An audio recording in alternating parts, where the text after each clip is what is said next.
బాబు నా మనవడికి ఒక పెళ్ళాన్ని కన్నా అన్నారు. అక్కడ సరే అన్నాను, ఇక్కడ కన్నాను. ఇప్పుడు వాళ్ళు కాదంటారా అంటే మనం ఊరుకుంటామా? మీ కోతలకి ఏమొచ్చులేండి. కోతలు కాదు పిచ్చి, వాళ్ళని ఒప్పించా, పెళ్లి చూపులకు రప్పిస్తున్నా. సరేనా? నిజం. అమ్మాయి పార్వతి, పార్వతి బయలుదేరిందిరా దండోరా వేయటానికి. ఏం ఆడవాడు రా తండ్రి.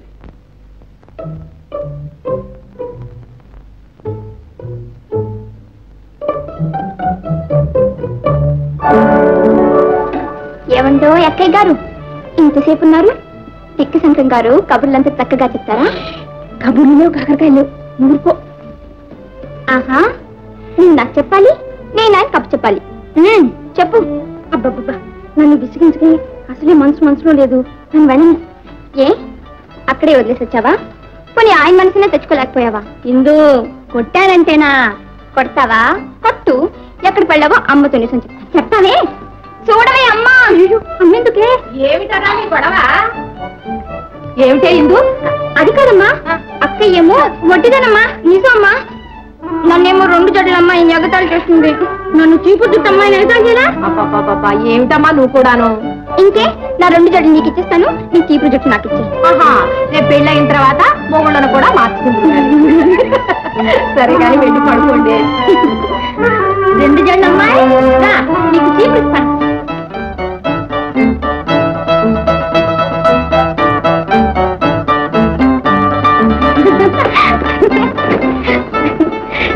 ఇందు, మనిద్దరం కలిసి ఇల్లంతా అల్లరి పెట్టేస్తున్నాం కదే. అందుకని మనిద్దరిని వేరు చేస్తున్నాను. వేరు చేయటమా? నీకు పెళ్లి చేసిన నత్వారంట నన్ను పుట్టింటూ ఉంచేస్తారట. పెళ్ళా? విశ్వనాథన్ గారి అబ్బాయికి నీకు పెళ్ళట. ఇందాక అమ్మ నన్ను మాట్లాడుకుంటుంటే అంతా విన్నాను. నిజమా ఇందు?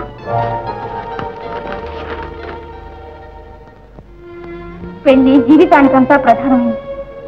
ఇప్పుడు తప్పటడుగు వేస్తే బ్రతికినంతకాలం బాధపడాలి. నిజమే, కానీ పూర్వకాలం మంచి కాదు. ముందు నేను మా ఊరు వెళ్ళి రావాలి. అల్లుడు గారు వచ్చేదాకా అమావాస ఆగదు. కౌసల వాళ్ళు రేపు మాపు పెళ్లి చూపులకు వస్తారట. ఏమైనా మా తాతగారితో చెప్పకుండా నేనే పని చేయలేదు. నాకున్నది ఆయన ఒక్కడి. ఆ ఒక్కడిని నేను నిర్లక్ష్యం చేయలేదు. ఆయనకు ఆ వయసు అయిపోయింది. ఈ వయసులో ఆయన మనసు కష్టపెట్ట నాకు ఇష్టం. ఆయనకు వయసు అయిపోయింది. ఉన్న వయసు అంతా మనకు ముందే ఉంది. ఆయన కోసం మన బ్రతుకు పాడు కావాలా? పార్వతి, పార్వతి, నాకు తల్లి చెప్పి చేస్తానంటున్నా అంతే. ఆ జ్ఞానం నాకు లేకపోయింది, క్షమించండి.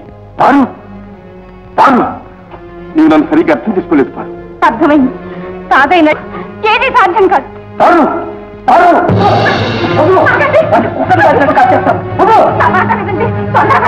నాకే ద్రోహం తలపెట్టారా? చూపెట్టాను.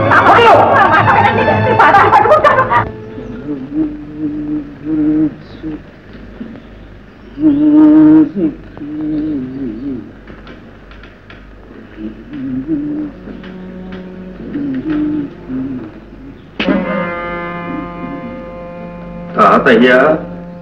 ఎవరు? నేను తాతయ్య. ఎవరు? శంకరా? అవును తాతయ్య. అరే భ్రష్టుడా, ఈ చుట్టేమిటి, ఈ వేషమేమిటి, ముఖాన్ని పొట్టేది, ఈ వెధ ముఖం చూపించడానికి పొద్దున్నే వచ్చావు? అదిగా తాతయ్య, బస్తీలో ఇలా ఉండకపోతే ఏం కుడుతున్నాయి? ఈ వెధ వేషం వేయకపోతే చదువు రానంటున్నాయి. రే, నిన్ను ఏమేమో అనుకున్నాను రా, దగులుబాజీ అయిపోయా. అదిగా తాతయ్య, పట్టాభిరామయ్య గారే ఇలా పెట్టుకోమన్నారు. తాటి చెట్టు ఎందుకు ఎక్కావరంటే దూడ మేత కట్టావా? నువ్వెట్లా ఉంటే ఆయనకేమరా? నువ్వేమైనా ఆయన కూతుర్ని పెండ్లాడబోతున్నావే? అదే తాతయ్య. ఏమిటి? ఏమీ లేదు తాతయ్య, వారి అమ్మాయి నేను. ఏమన్నావురా? పెద్ద తలకాయ నేను ఒక్కడిని ఉన్నాను, నాతో మాట మాత్రమైనా చెప్పకుండా ఇన్ని ఏర్పాట్లు చేస్తాడా పట్టాభిరామయ్య?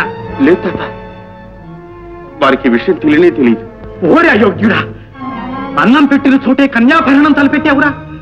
బుద్ధిగా చదువుకోమని పంపిస్తే ఈ వెధవ బుద్ధులు ఎత్తుకొచ్చావా? చదువు లేకపోగా ఈ సన్నాసి పేరెందుకు గానీ ఇంటికి వచ్చేసాయి. అదిగా తాతయ్య, నేను చెప్పేది కొంచెం విను. ఇదే కదట నువ్వు చెప్పేది, అమ్మాయిని పెళ్లాడక తప్పదంటావు, అంతేగా? అవును తాతయ్య, పెళ్లాడతానని మాటిచ్చాను. ఇక నా మాట ఎందుకురా నీకు? పోరా తాతయ్య, పో తాతయ్య, పోరా తాతయ్య. బయట వెళ్ళి తర్వాత మాట్లాడు. సరే తాతయ్య. నా కర్మ ఎలా ఉంటాడో శంకర, ఇన్నేళ్లుగా నా మాట లేకుండా ఏ పని చేసేవాడివి కావు. ఇప్పుడు నా మాటే కాదంటున్నావే, ఇది నీకు ఏ దయ్యం ప్రేరేపించిందిరా? దయ్యం కాదు తాతయ్య.